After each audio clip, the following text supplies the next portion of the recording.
My voice is not loud enough, so I needed the bell. So thanks for coming and all that.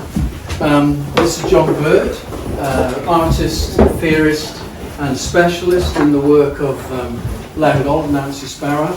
And I'm Stephen, the artist curator for this one.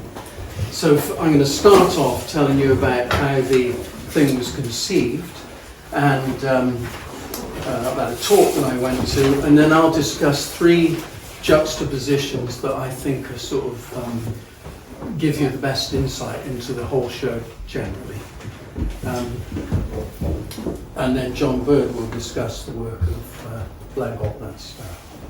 Okay, so to start with, basically I started this in my studio, you know, for sort of head in hand sort of thing, you know, what am I going to do? What I wanted from it was not to build a show around my specific work, but to build something that would extend my work further, you know, so I have to think beyond what I was already doing. And we kind of knew that the Ukraine thing might kick off, and there's certainly a lot of hotspots around the world, and I started to think about what's this got to do with my nice landscape painting, you know? And whenever I go walking in the hills, etc., I was constantly thinking, you know, within so many valleys over that way, there's going to be trouble soon, you know. So I wanted to sort of invest my own work with a sense of like a moral imperative. That's the game. And so the way I did that was, first of all, I was trying to reconnect with my old professor, Terry Atkinson.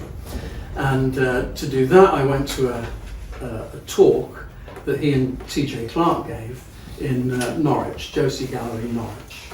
And so with that, in the talk, the first thing that he mentioned was that he was alive and he remembers well when the news of the bombs were dropped on Japan.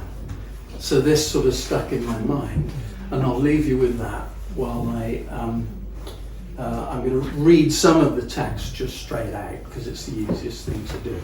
Okay, so if anybody hasn't read all this, I'm going to do it quick.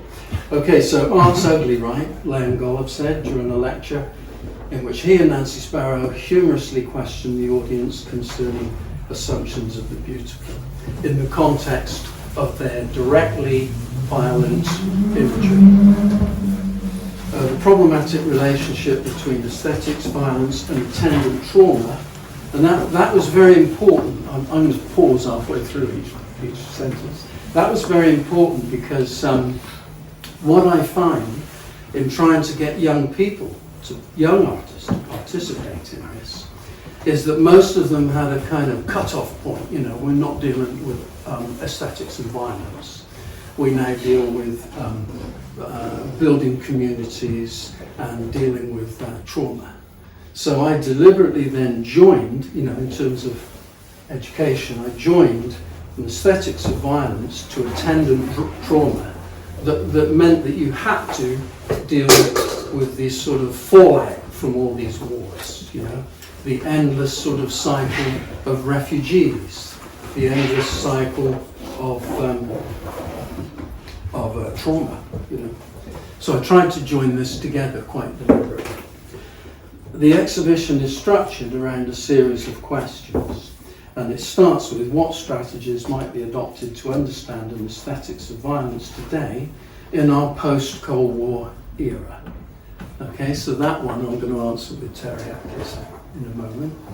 How might a spirit of protest be applied to a politics of landscape or the natural world, which is perhaps much closer to us? And I'll discuss Ed's work in a while. And what form might art take that is engaged with communities, or that which facilitates human agency when encountering colonial or structural violence? Well, that's in much of the films. You know, it seems like the film genre carries much of the sort of later aspects of trauma, etc. And how could artists respond to increasing numbers of traumatized, dislocated people living in limbo alongside the contradiction of those with immense wealth. Now that tends to get to be a rather large question, but it's touched on throughout the show. Okay, so to begin with Terry Atkinson, Enola Gay.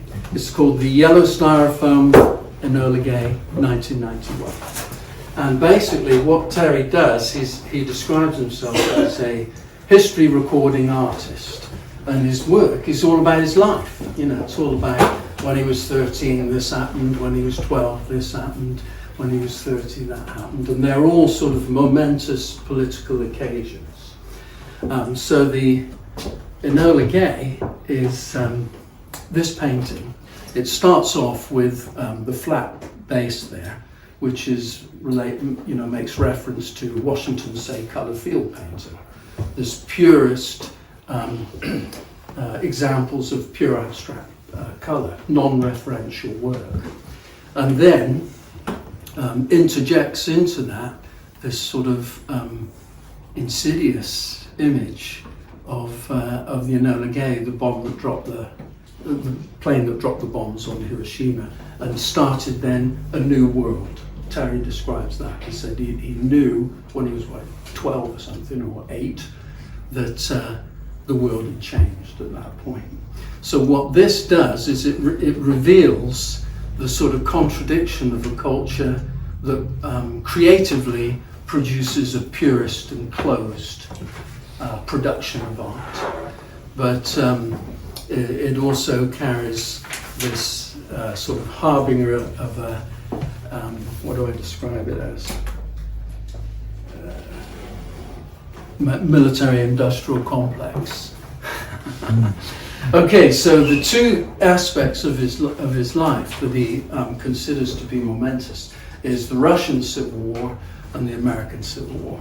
And for the most part in this show, we have examples of the American Civil War, but this one actually has both. So the important thing about his work is that as it deals with sort of conceptual work and language, you know, the scene is sort of art and language. So the captions are crucial. So I'm going to have to read you the captions or I'm misrepresenting it. Okay? So this is ACW Study 73, which means American Civil War Study 73. And Study for Painting, ACW Mosaic, reading left to right, top to bottom. Postcard from Trotsky Head, number 1. So that's the element that's like the Russian Civil War, and it actually comes from a painting that he did years ago that we all saw at the Whitechapel when we were students, you know. It's called Postcard from Trotsky. What do you know, up here in heaven, it's the same struggle of politics and means of production, same as on earth. So that's that one. Postcard from Trotsky Head. Hailing Pusan, Postcard from Trotsky Head, again, this one. Camp Wife, 31st Pennsylvania Infantry, camped near Washington.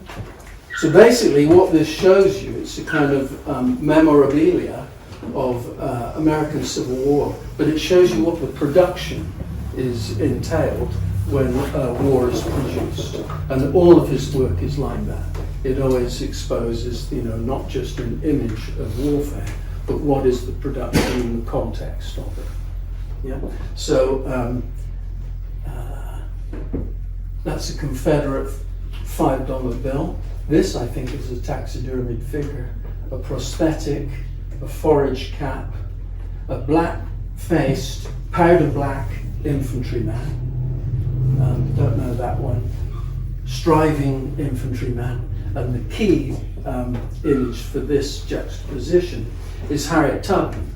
So basically the American Civil War was this one is about the sort of idea of violence as just, maybe, or an end justifies the means. Yeah, violent struggle in this case. So Harriet Tubman, one of the sort of catalysts of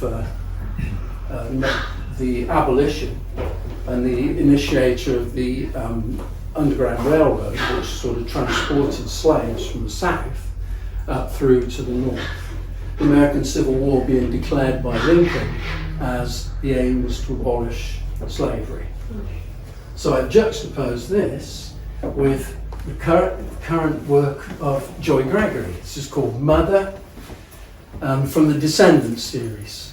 So what she means by descendants is the descendants of slaves. So we've got the juxtaposition here. The aim of it is to show you an archival image of the past looking out at us. And then we are looking, as Joy Gregory says, thinking about the future and looking there towards what's being read. That's the plan with that one.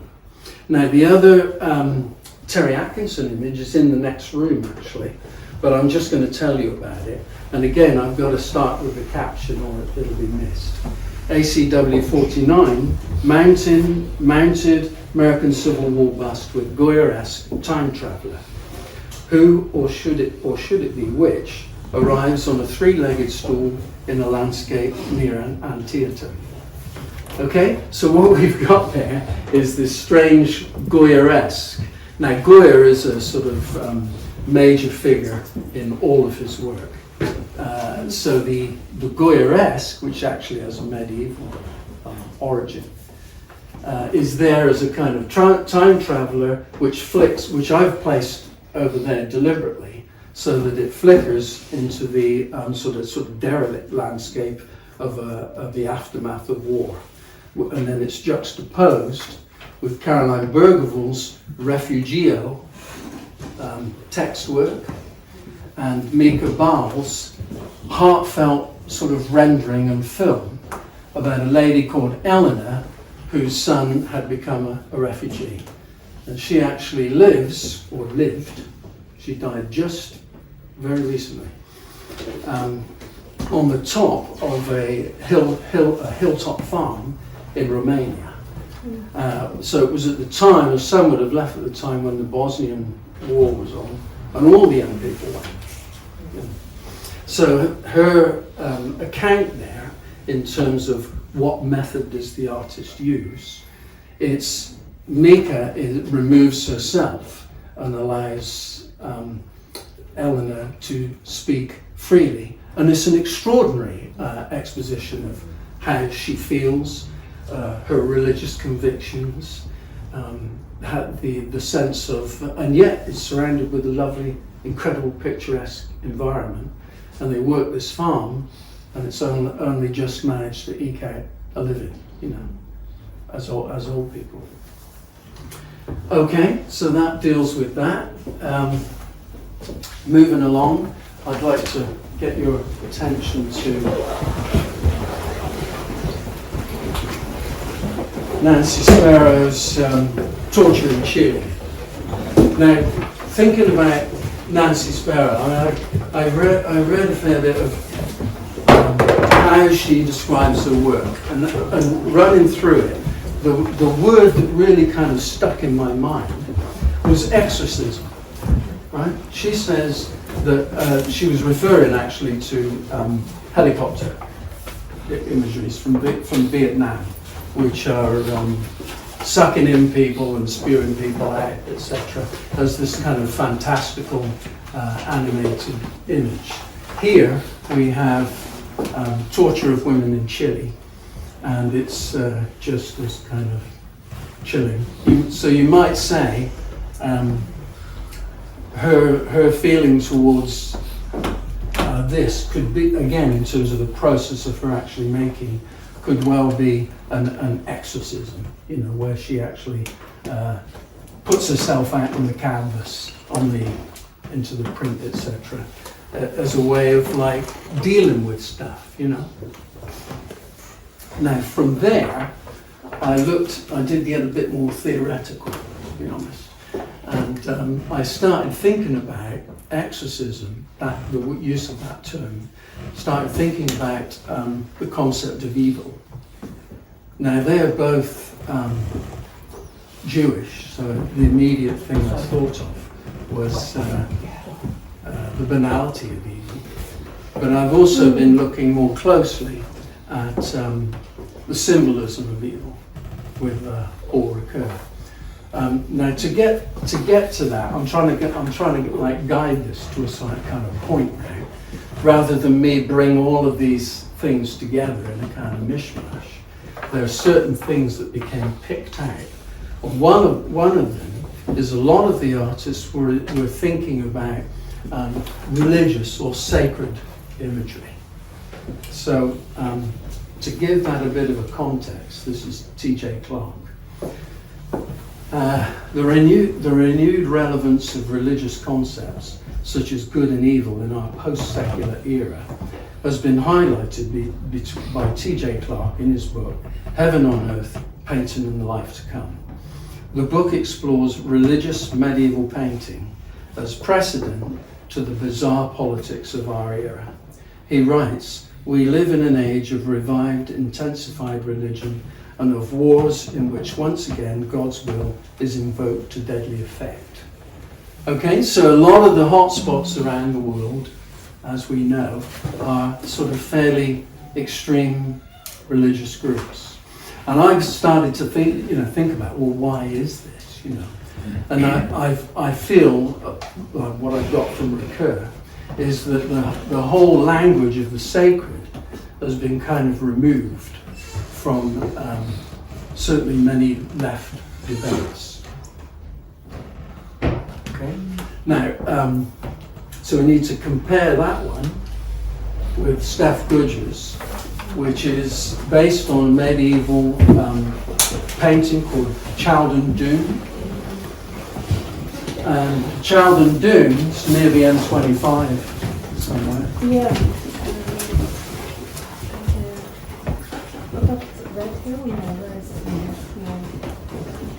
I can't remember exactly. Anyway, it's not far. It's not far. It's about an hour or something, isn't it? You could go and see it. Yeah. So what happens in the Chaldon Doom is you've got a kind of heaven on earth, good and evil, and it's linked with a purgatorial ladder, and there are these various compartments depending on where you end up, in the fiery furnace or in the Idol, and the aim here is to level the hierarchy of good and evil and produce a narrative. I call it a vertical codex after Nancy Spero, but to level the narrative into a dissipated extreme of good and evil. So this one, the ladder goes nowhere, and the idea is that there's a marriage of heaven and hell. So it's very William Blake, that there's so we go from an exorcism to a synthesis, okay, as an interpretive response. So that's quite useful, where a younger artist is looking at this and turning it into a different narrative, a narrative that's much more about now, really. I mean, we like this idea of removed hierarchies. You've got to realise that Nancy Spero is sort of different time, She's very much must have been pretty angry, She was, her work is referred to as sublime rage. So during the Vietnam War, in addition, you had a real cause, a clearly defined cause that you could just go after and protest. Whereas today, you find many of the conflicts around the world are like this show. They're got too many influences all the way through. It's what you call overdetermined. A lot of our situations today have many factors causing a conflict and are overdetermined. Okay, we can do a bit more Ricoeur in a bit.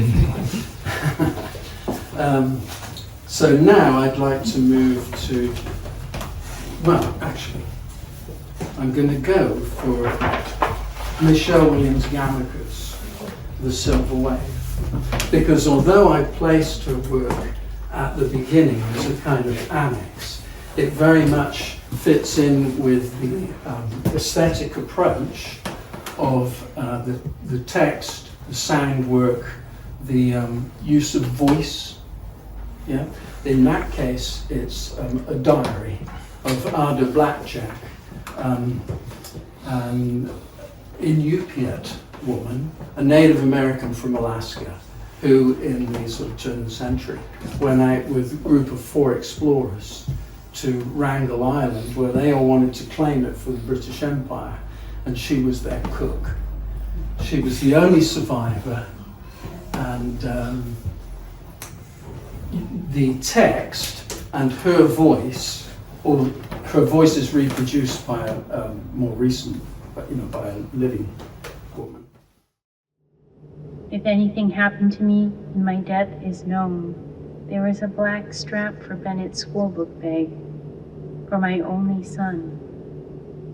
I wish, if you can please take everything to Bennett that belongs to me. I don't know how much I would be glad to get home to folks.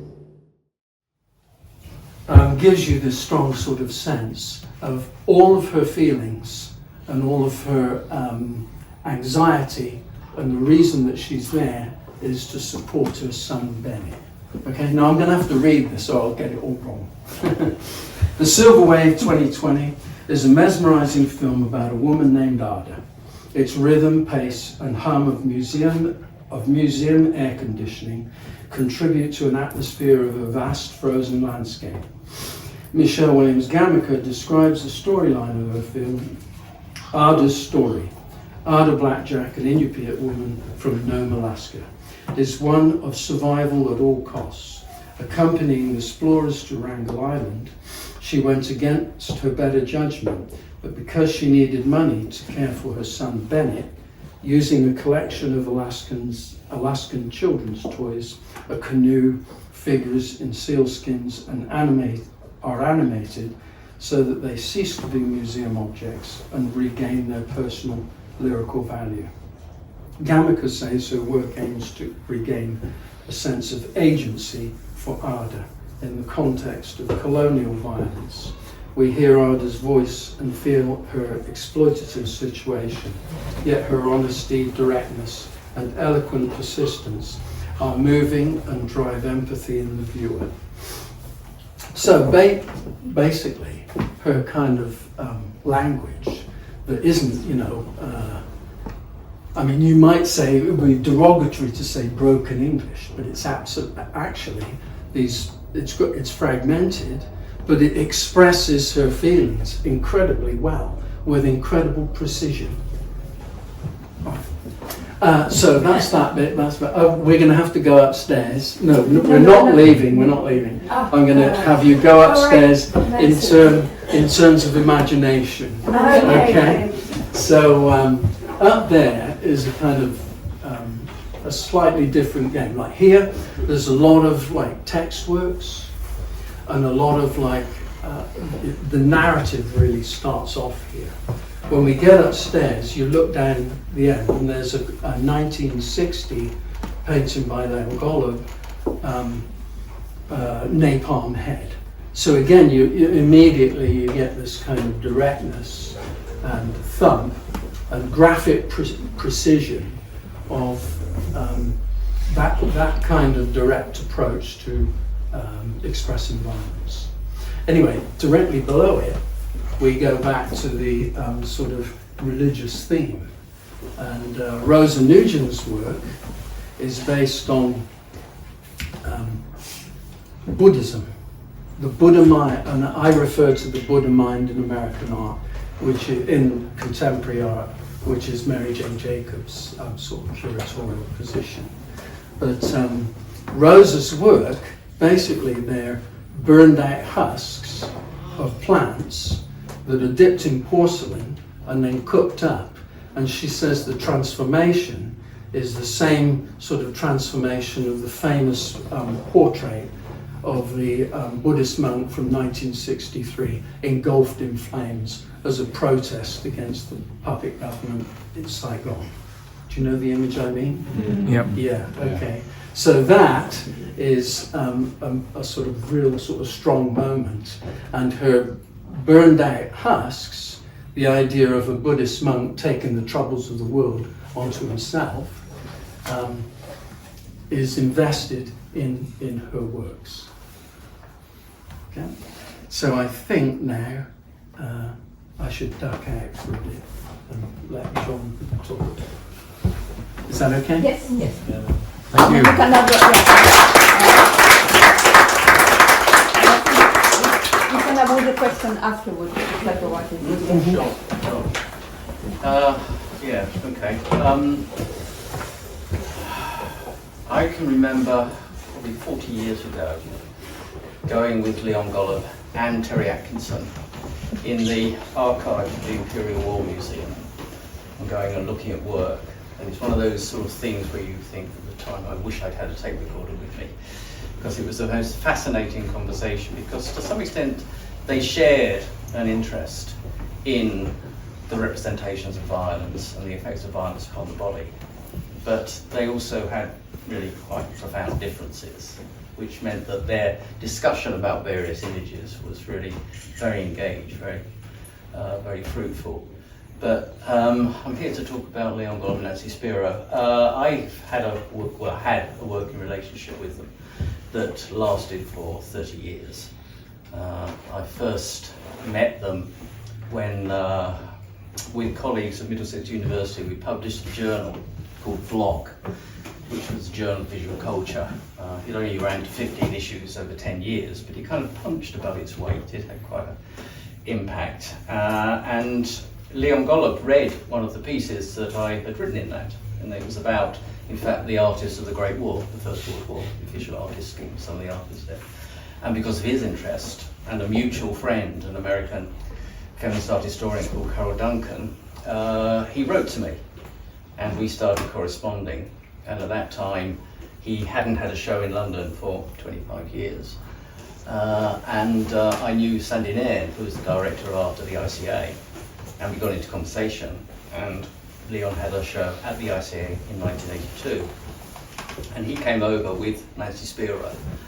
Nancy's work, I had seen one or two examples. She was included in an exhibition at the ICA in 1980, which was 3 concurrent exhibitions, one of which was curated by Lucy Lippard. And she included a work in that, which in fact was Torture in Chile, of which there are a number of versions. So I had sort of seen one or two of her works prior to them coming over. And it was one of those things where, you know, Leon had asked me if I'd write about his work in the catalogue for the ICA, which I did, and which I'd done from slides and, you know, kind of visual references. And they came over and we just hit it off. It's one of those things where, I mean, I didn't anticipate then it was going to turn into a kind of lifetime's project, which is what it's been, I guess, in terms of curating and writing and everything else. But we just got on very well. But I hadn't at that time been to New York, and my main interest as an art student, although then I was actually becoming an academic, had been in post-war American art, and they invited me to New York. And I went. I think it's 83, it was my first visit there. Initially to work more on Leon, and almost out of, I suppose, respect, I said to them, they then lived in this, well, actually where they lived all their life. It was in a warehouse floor of a building which was just below Washington Square, in that area that was first colonised by artists and then of course became just part of Soho and taken up by that. But they had one floor of this building, and it was an enormous cavernous space. I hadn't seen anything like it. I'd been to artist studios and I had a kind of, you know, rather sort of romantic idea of what the artist studio would be like, and this didn't fit any of those things. It was the whole floor of a building. It was very dark. The windows hadn't been cleaned for years, and there were groups of spotlights that illuminated different activities that were going on. It was divided 2/3 of it by a wall, and Leon's working space was on one side and Nancy's was on the other side. Nancy's working space were trestle tables that were covered with these cut-out shapes. The backgrounds, which these forms were then stuck onto, and the figures themselves. Leon had a large canvas pinned to the wall and the painting that he was currently working on. Then at one end there was also printing tables and sort of storage. At the other end was a kitchen area with a large table in it where everyone congregated and sat around. And two little doors, which I soon found out were, one was Leon's room and one was Nancy's room. They were like little ship's cabins, which they would retire to during the course of the day, just for sort of naps, because basically both artists worked through the night. This started when they were in Paris. They went to Paris from 1950 to 1964 with two young sons, and then another son who was actually Paul, who was born in Paris. And Nancy was still then, I mean, that went, but she was still involved in domestic duties. Leon couldn't cook, couldn't boil an egg, so she was doing that. And the time for working was at night. But what he said was, I'll keep you company, so I'll work at night as well. And that's the routine that they adopted and lasted throughout their life. I mean, in fact, Leon, later on in his life, did need to sleep and he'd kind of go, but Nancy kept it up. She would just take naps. And everything that happened in terms of the creation of works happened in the night hours. That's partly because the studio, which is also where they lived, was a place of production. It was a domestic space, but it was also a space of all kinds of activities, you know, visits by other artists, by students, by people from museums, by galleries, coming through. And it was an extremely exhilarating place to be. Anyway, on that first visit, I asked about her work, and she started to unroll these those rolled tubes of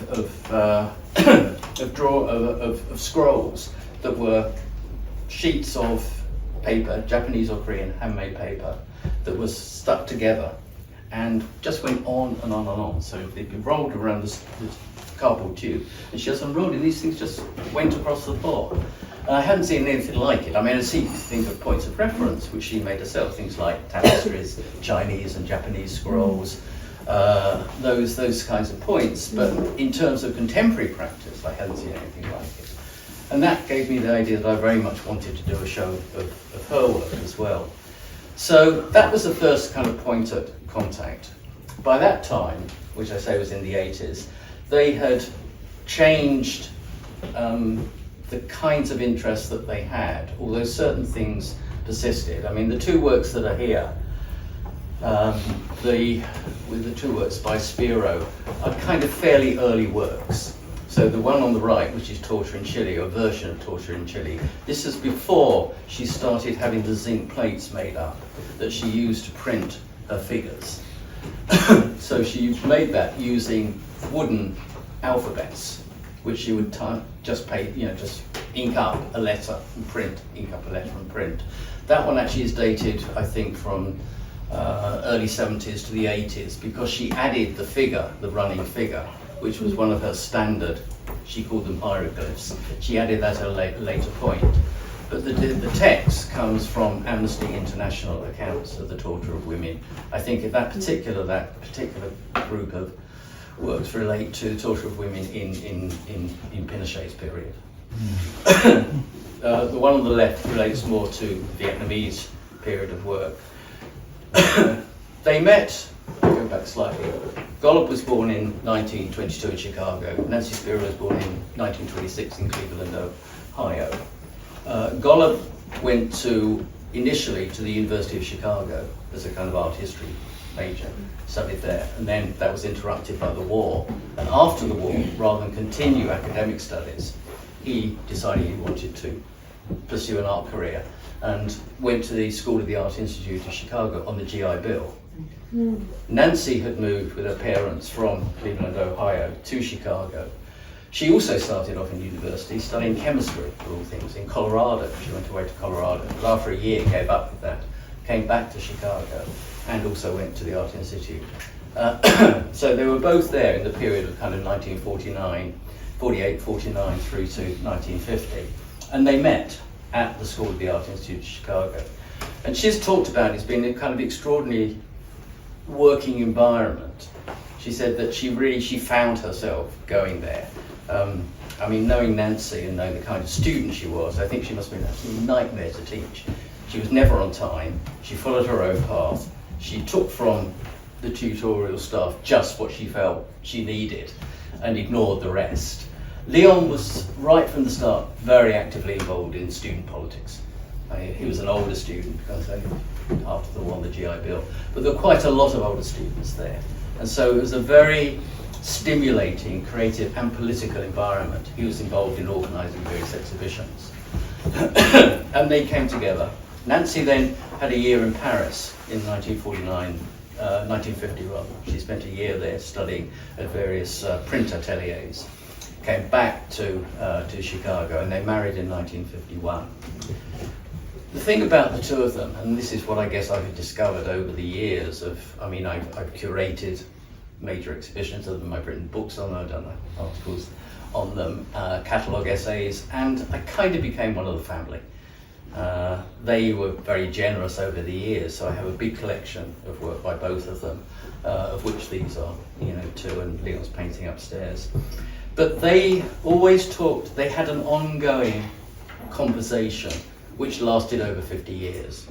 So when they were working, and I say working at night, Leon would be working on a large painting, and he'd go around and ask Nancy to come and have a look at it and sort of discuss it, and she would do the same with him. And it's very hard to both think and write, and certainly to curate one without actually taking on board the other. They used to joke, and Leon would say, well, Nancy has the girls, I've got the guys. That's the kind of division, because she decided just after she finished working with Artaud and did a work called the Codex Artaud, a series of vertical and horizontal scrolls, that after that she would just focus and concentrate on images of women. And if you look at that sort of movement from the 1970s, from torture of women through then to the work in the 80s, what you have is a kind of narrative of woman as victim, to woman claiming a place within the sort of two-dimensional space of the image and becoming a powerful personage within that kind of context. But I think that relationship, the other thing of course is that for Nancy, language was fundamentally important. She used it from early on in her work. Partly because of Artaud, and she was introduced to Antonin Artaud through one of the sons who was reading French, and they had a friend who actually had translated Artaud. And what she took from Artaud, I don't know if you've read any Artaud or anything about Artaud, there's a kind of tortured prose to it, and very often his poetry breaks down to a series of kind of almost just exclamations. And he constantly talks about not having a voice. He was incarcerated in the asylum in Rodez for 11 years. It's where he did these extraordinary drawings, and you've seen any of his drawings. And she said, although he was extremely misogynistic, there was something about the way he was experiencing both physical pain, but also the pain of isolation and alienation, and trying to find a vehicle for it in terms of language that she identified with in terms of her own exclusion from the New York art world in that period. They went to Paris from 1950 to 1964, and they were in Paris partly because Leon was included in a very large exhibition in 59 that was organised, 58 I think it was, at the Museum of Modern Art by Peter Seltz, which I think was called New Images of Man, and it was a exhibition of artists not just from America but from Europe and from the UK as well. So Bacon was in it, Giacometti was in it, Dubuffet was in it. Golub had 6 paintings in it, which he was already having quite a lot of success in that period, but it was ferociously attacked by the critics. It was the absolute kind of abstract expressionist was the hegemon, and was the dominant form of visual creative expression for artists, and they felt that there was no outlet for them. in America at that time. They were very much kind of Anglophones, or Frenchophiles rather, and they had contacts in France, so they went to Paris. They were in Paris from 59 to 64, which of course also the period of the Algerian War in relationship to France, so they were close to that. 64, they came back to the States, but rather than go to Chicago, they decided to relocate to New York, because very much, they said, they were both extremely ambitious artists. And one of the gripes that they always had, that they didn't feel that they were adequately recognised, not just by the market or financially, but in terms of the sort of narrative of post-war American painting. And partly it's that kind of contest almost between Chicago and New York. Chicago always had a strong, powerful figurative tradition. There's that school called the Chicago Monster Roster School, of which both artists were loosely associated. So whereas kind of New York went towards abstraction, Chicago, leading avant-garde artists, stayed within figuration. But they were all trying to do the same thing, which was to find a visual language for a post-war subjectivity in the kind of shadow of course, you know, the bomb and the Holocaust. How do you find that? They went different ways. So they were back in New York, and of course when they came back, that was when Vietnam was really kicking off. And because of their politics and everything, they became very involved in all kinds of protest movements. Nancy had still been painting in Paris, doing serious paintings called the Black Paris paintings, which were figurative, but were becoming very, very, as it implied, very dark in their overall tonalities. But she came back and she just decided she didn't want to paint any longer. The associations of that kind of gestural painting was too strong in terms of abstraction and a masculine stereotype in terms of a creative artist. And so that's when she started working on paper. And she did this series of extraordinary paintings and drawings using gouache and pen and ink, which were the Vietnam paintings, where she's again started to develop some forms, she called these her images, her hieroglyphs, which repeated again and again and again. And two particular, one was the head with the tongue protruding, and that became an image that is there in many of her works. The other was the kind of the burnt woman, and the other was the helicopter. She used the helicopter as a kind of icon of, again, you know, obviously the phallus, and she talked about shitting all over. One of the kind of repeated quotes from one of the American airmen was, "I laid my shit all over it." And so she did one of these drawings with that, and she spent a couple of years doing that work, and from that she got involved in the Artaud drawings and the Artaud paintings. That became the Codex Artaud, and then that led into, her deciding to no longer have any images of the male figure in her work. And she did this work, which is her first really long scroll, which was called Torture of Women. And that's again using this sort of series of excerpts from Amnesty and other reports of forms of torture enacted on the female body. And she juxtaposed it with this sort of extraordinary kind of bestiary of both imaginary and real animals running against it. And that again seems to me is something that became very important, because in one sense, how do you escape the trapped, tortured, imprisoned body? You do it through imagination and creativity.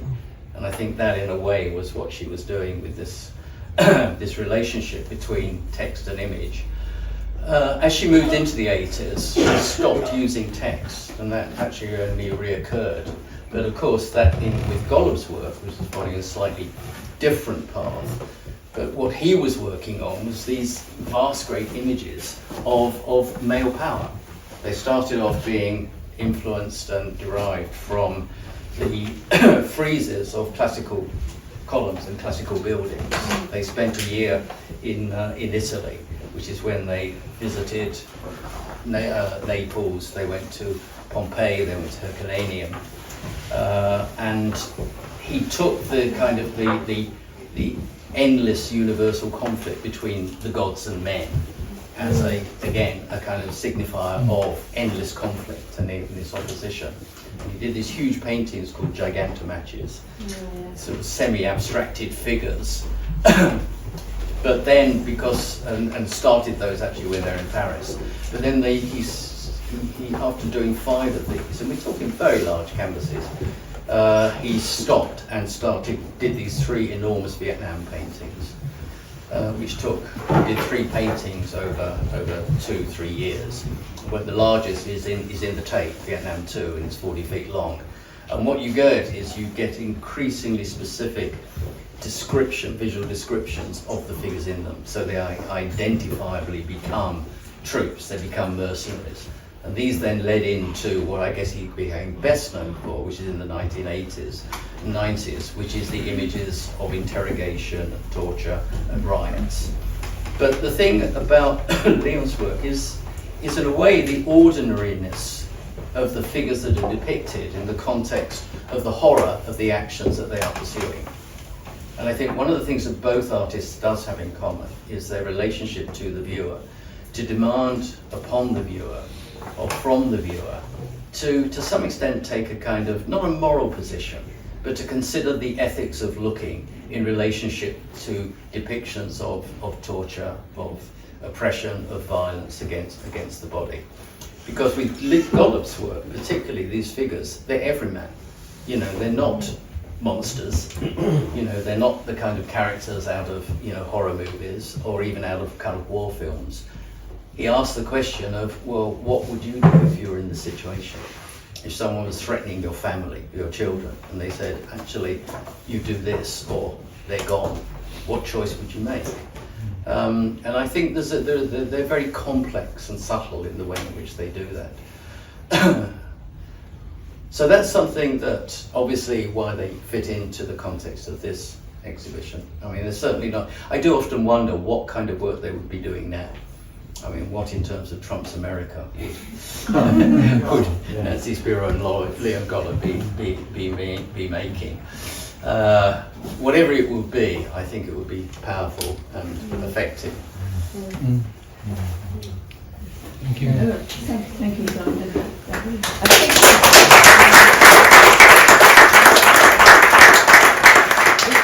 We can have a few minutes for questions, and then we'll be serving tea and cakes, and we can continue the conversation between yourselves. Can I ask about the Golub drawing? Yeah. Upstairs. Yes. It's really powerful. Yeah, the piece. palm head. I particularly like the way that it's been set, framed. And with that particular. Yeah, I have to take responsibility for that, not Leon. Right, but it struck me that it's like seeing an image on a cave wall. Yeah. For some reason that mount creates an almost an architectural concept. Yeah. For the piece. But I was going to ask you, is that theme of persecution and torture what brought the two together? No.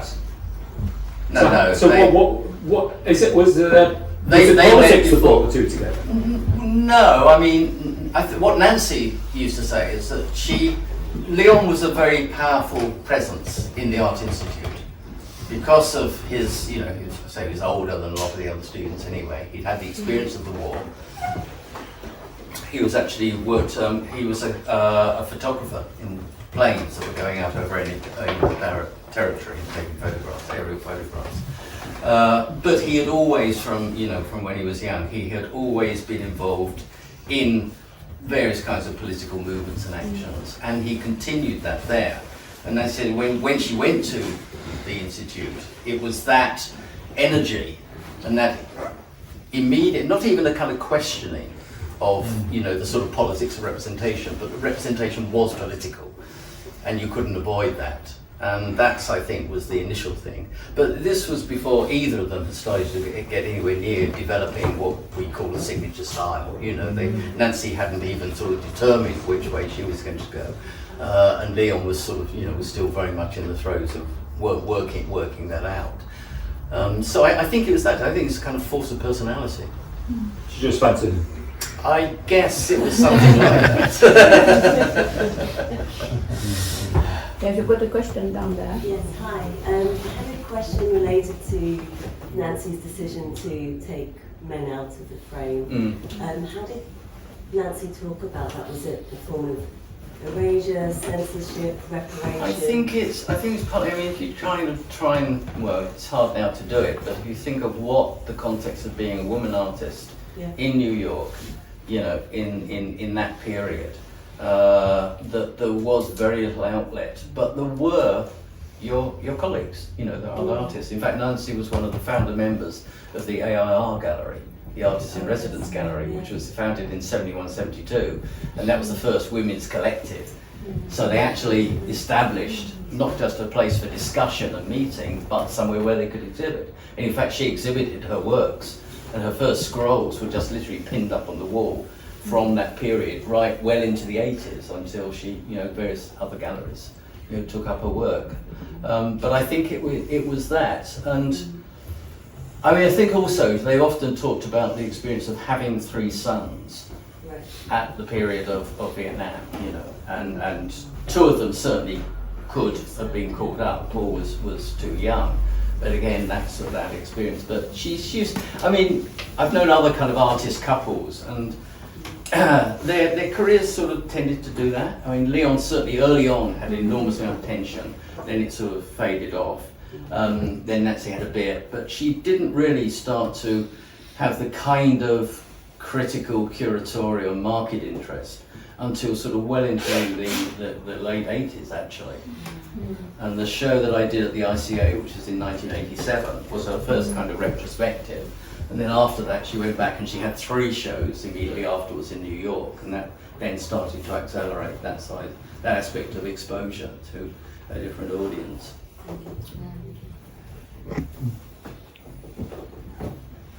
Anybody else? Golub,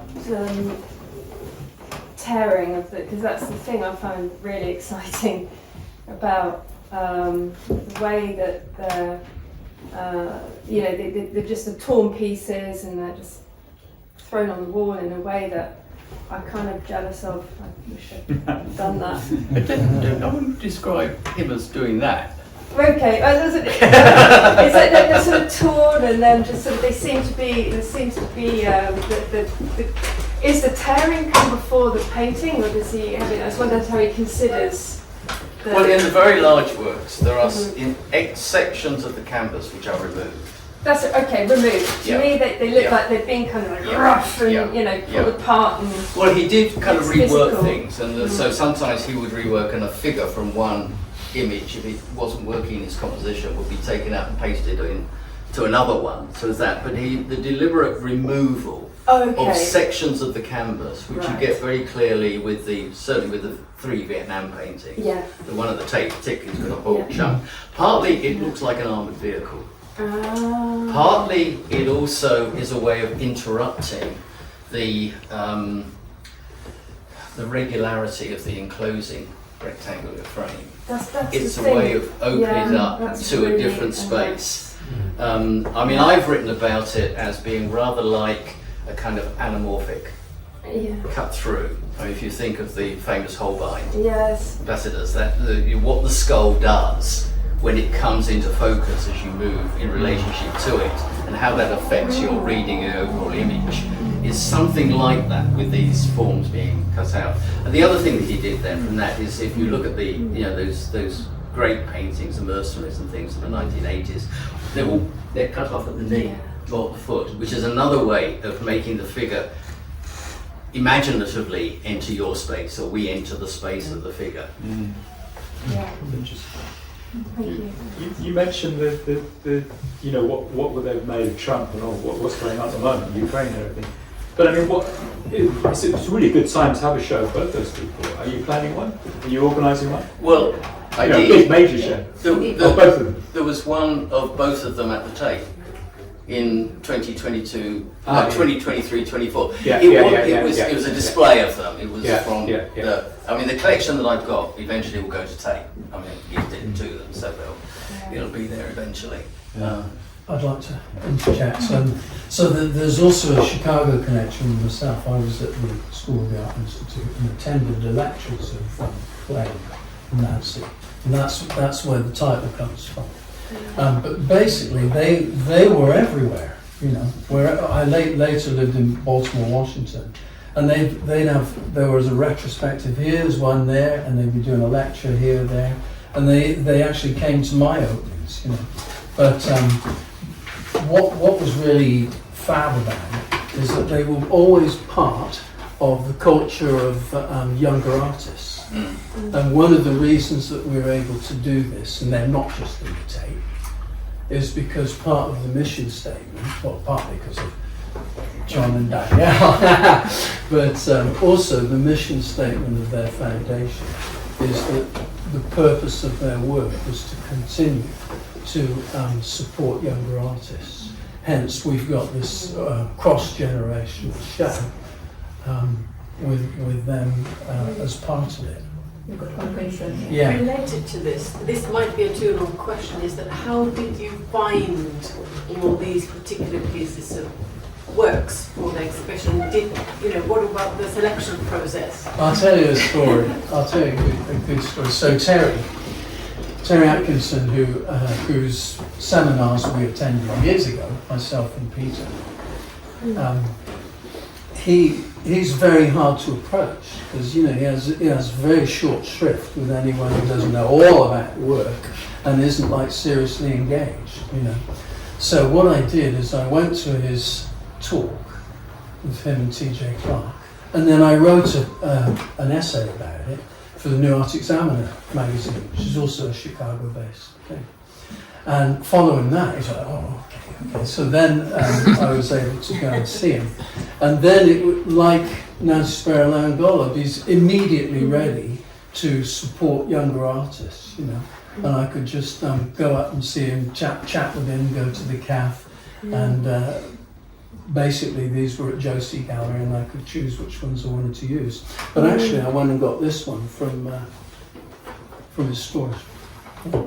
Anyway, so that's one. Everyone else, the connections actually are. I was in John Moore's a little while ago. And I thought, got myself a bit of fame. So then I invited people who were part of it. So that's Steph. So this is the connection here. And Michelle Williams Gamaker, who was a selector of the work. So that's those two things, Who else? Will Pham, that's a good story, right? Because I said it was very, very difficult to get younger artists to take part, because they don't want anything to do with the violence aspect.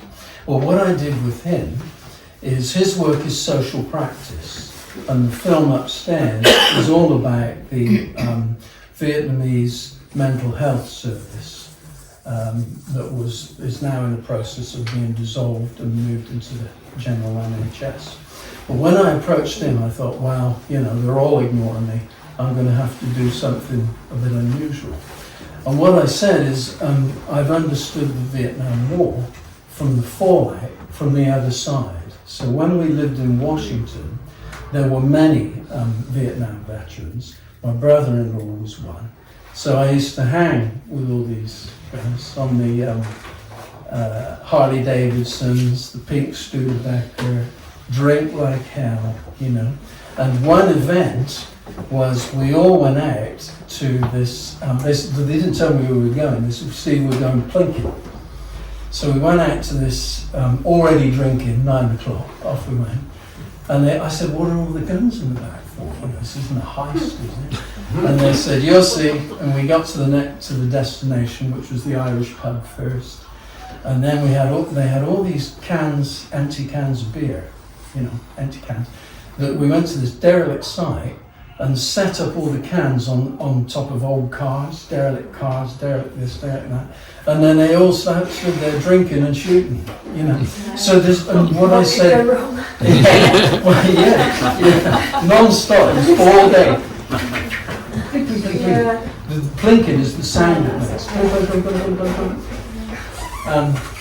So what I said to Will is, would you like to participate in this? I've seen the sort of dereliction and humour from the other side. Now, these guys are not Leon Golub torturers. They're like everyday electrician. They're all working class. But that's what the torturers Yeah, are. that's what Exactly what they are. That's the point. That's isn't what it? Well, yeah, so And mercenaries, right? Yeah, they So- are electricians and plumbers and Yeah, okay, so it's close to the edge of that, but I would not say that that's what this was, you know. And so you know, you have to sort of come to terms with what are the lives like, you know, were they drunk themselves stupid? Another one was at the University of Maryland Art History, taught there, and he got to the front line and never fired a shot. So they made him a stretcher bearer. And another one worked on a hospital island, and another one jumped out of the helicopter, and he said everyone was shooting and dying everywhere, and he couldn't see a thing. You could never see an enemy. It was guerrilla warfare. Yeah. So the whole sort of dynamic, that you know, the fallout from it is like refugees, derelict lives, derelict human beings, and then once you've been involved in that, what are you prepared to do? So there's that aspect. So that sort of, because I have that sort of knowledge, that's another reason that I wanted to develop this further towards an ethics of art. So good. Thank you. Thank you for